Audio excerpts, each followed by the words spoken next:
The year is 1550. The world is in a state of flux, with empires expanding and cultures clashing. In the heart of South America, a significant event is about to unfold. The Spanish conquistadors, driven by an insatiable hunger for gold and glory, are pushing deeper into the uncharted territories of South America. Their eyes gleam with the promise of untold riches and the expansion of their empire. In the rugged and diverse landscapes of Chile, their relentless advance meets fierce and determined resistance from the indigenous Mapuche people. The Mapuche, with their deep connection to the land, are not willing to surrender their home without a fight. The Battle of Penco, a brutal and bloody clash of arms and cultures, erupts. It is a confrontation that will test the mettle and resolve of both sides. The Mapuche, skilled and fearless warriors fighting on their home ground, inflict a heavy toll on the Spanish invaders. Their intimate knowledge of the terrain gives them a strategic advantage. They are led by Lautaro, a young military genius who once served the Spanish and learned their tactics and weaponry. His leadership and strategic acumen turn the tide in favor of the Mapuche, at least for a time. The battle is a testament to the Mapuche's courage, tenacity, and unyielding spirit. They fight not just for survival, but for the preservation of their culture and way of life. Despite their initial success and the fierce resistance they put up, the Mapuche ultimately face a powerful and relentless foe. The Spanish are determined to conquer and will not be easily deterred. The Spanish, with their superior armor, advanced weaponry, and disciplined military tactics, regroup and eventually gain a decisive advantage. Their experience in warfare and relentless pursuit of victory begin to turn the tide. The Battle of Penco, while ultimately a victory for the Spanish, highlights the immense challenges they face in conquering this new and unfamiliar land. It is a stark reminder of the resilience and strength of the indigenous people who call this land home. The struggle for control of South America is far from over, and the legacy of this battle will echo through the ages. While battles rage in South America, the colonization of the New World continues apace. The Spanish, driven by a thirst for gold and glory, engage in fierce conflicts with indigenous empires such as the Incas and Aztecs. These battles are not just about territory, but also about control over resources and people. Spanish conquistadors, driven by dreams of wealth and empire, explore and conquer vast territories. They traverse dense jungles, scale towering mountains, and navigate treacherous rivers, all in the pursuit of expanding their empire. Their journeys are fraught with danger, but the promise of untold riches keeps them moving forward. They establish new settlements, bringing with them their language, religion, and culture. These settlements become the foundation of Spanish colonial society, where European customs and traditions are imposed upon the native populations. Churches are built, towns are planned, and the Spanish way of life begins to take root in the New World. The arrival of Europeans in the Americas has a profound impact on the indigenous populations. The first encounters are often marked by curiosity and cautious exchanges, but soon give way to conflict and subjugation. The Europeans bring with them not only new technologies and ideas, but also a sense of superiority that justifies their actions. New diseases brought from across the ocean decimate native communities. Smallpox, measles, and influenza spread rapidly, causing widespread death and suffering. The indigenous peoples, having no immunity to these foreign illnesses, are particularly vulnerable, leading to catastrophic population declines. The forced labor and cultural assimilation policies of the Spanish further disrupt the lives of the indigenous peoples. Encomiendas and missions are established where natives are compelled to work for the colonizers and convert to Christianity. These policies strip away their autonomy and erode their traditional ways of life. Despite the hardships they face, indigenous communities demonstrate resilience and resistance. They fight back against the colonizers, both through armed conflict and subtle acts of defiance. Their spirit remains unbroken, and they continue to practice their customs and pass down their heritage to future generations. They cling to their traditions and beliefs, even as they navigate the challenges of a changing world.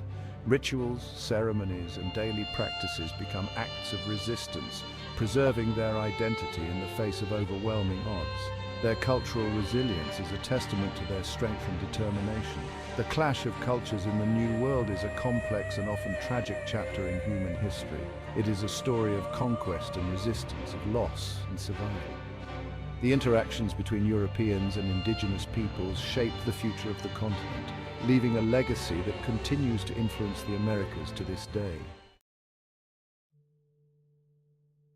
In the heart of Europe, the Catholic Church is undergoing a period of significant change.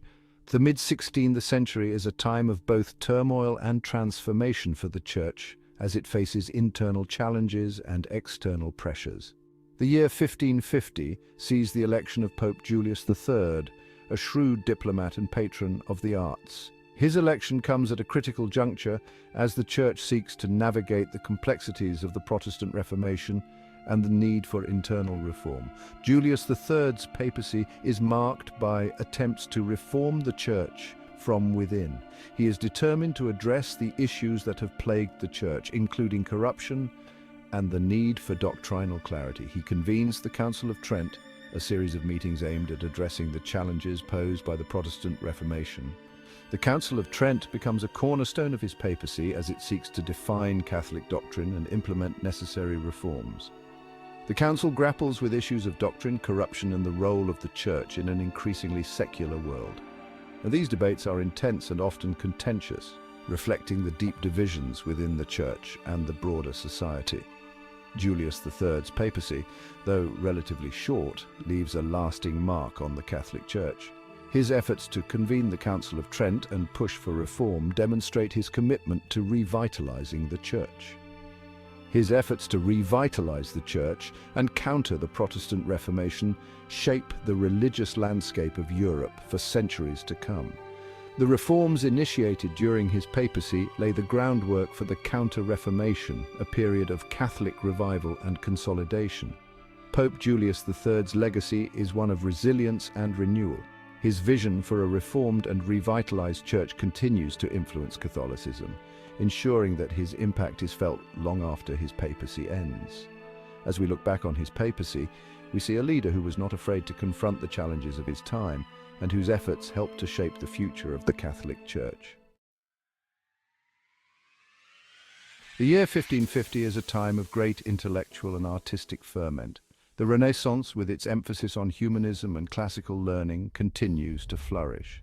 Artists, writers, and thinkers push the boundaries of knowledge and creativity. In Italy, Michelangelo, now an old master, is still actively working. His later works, imbued with a profound spirituality, reflect his evolving artistic vision.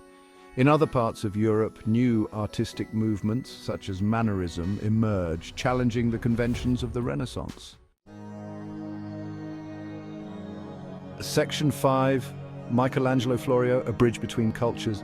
Michelangelo Florio, an Italian scholar living in England, embodies the spirit of cultural exchange that characterizes this era. A Protestant exile from Catholic Italy, Florio becomes a respected linguist and translator in his adopted homeland. His most famous work, A Worldie of Words, is the first comprehensive Italian-English dictionary.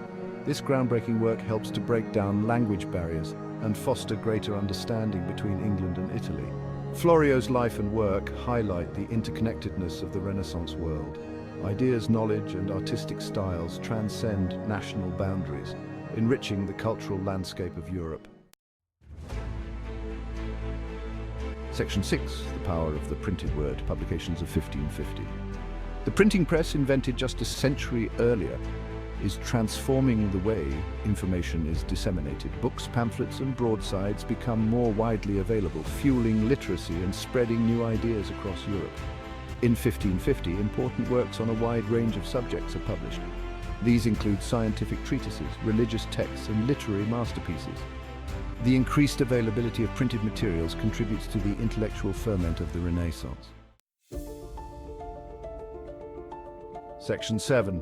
Echoes of 1550, lasting impacts on the 16th century. The events of 1550, seemingly disparate, are interconnected, shaping the course of the 16th century. The Battle of Penco highlights the challenges and complexities of European expansion. The colonization of the New World sets in motion profound demographic and cultural changes. The election of Pope Julius III and the Council of Trent mark a turning point in the Catholic Church's response to the Protestant Reformation. The flourishing of arts and sciences reflects the intellectual dynamism of the Renaissance. Section 8. A World in Transition, the Shifting Sands of Power. The year 1550 stands as a pivotal moment in a century of dramatic change. The old order, with its established hierarchies and beliefs, is being challenged. New ideas, new technologies, and new global connections are reshaping the world. The rise of Protestantism is fragmenting the religious unity of Europe. The exploration and colonization of the Americas are shifting the balance of power. The Renaissance is challenging traditional ways of thinking and creating. Section 9. The Seeds of Change. 1550's legacy on future centuries. The events of 1550, though seemingly distant, continue to resonate in the 21st century. The colonization of the Americas has shaped the demographics, cultures, and geopolitical landscape of the Western Hemisphere. The Catholic Church, transformed by the Reformation, remains a major global institution. The artistic, scientific, and intellectual achievements of the Renaissance continue to inspire and influence us today.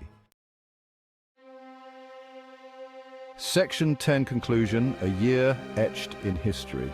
The year 1550, a year of battles, explorations, and cultural ferment, stands as a testament to the dynamism and complexity of human history. It was a year of both progress and conflict, of innovation and upheaval. As we look back on this pivotal year, we gain a deeper understanding of our own world and the forces that have shaped it.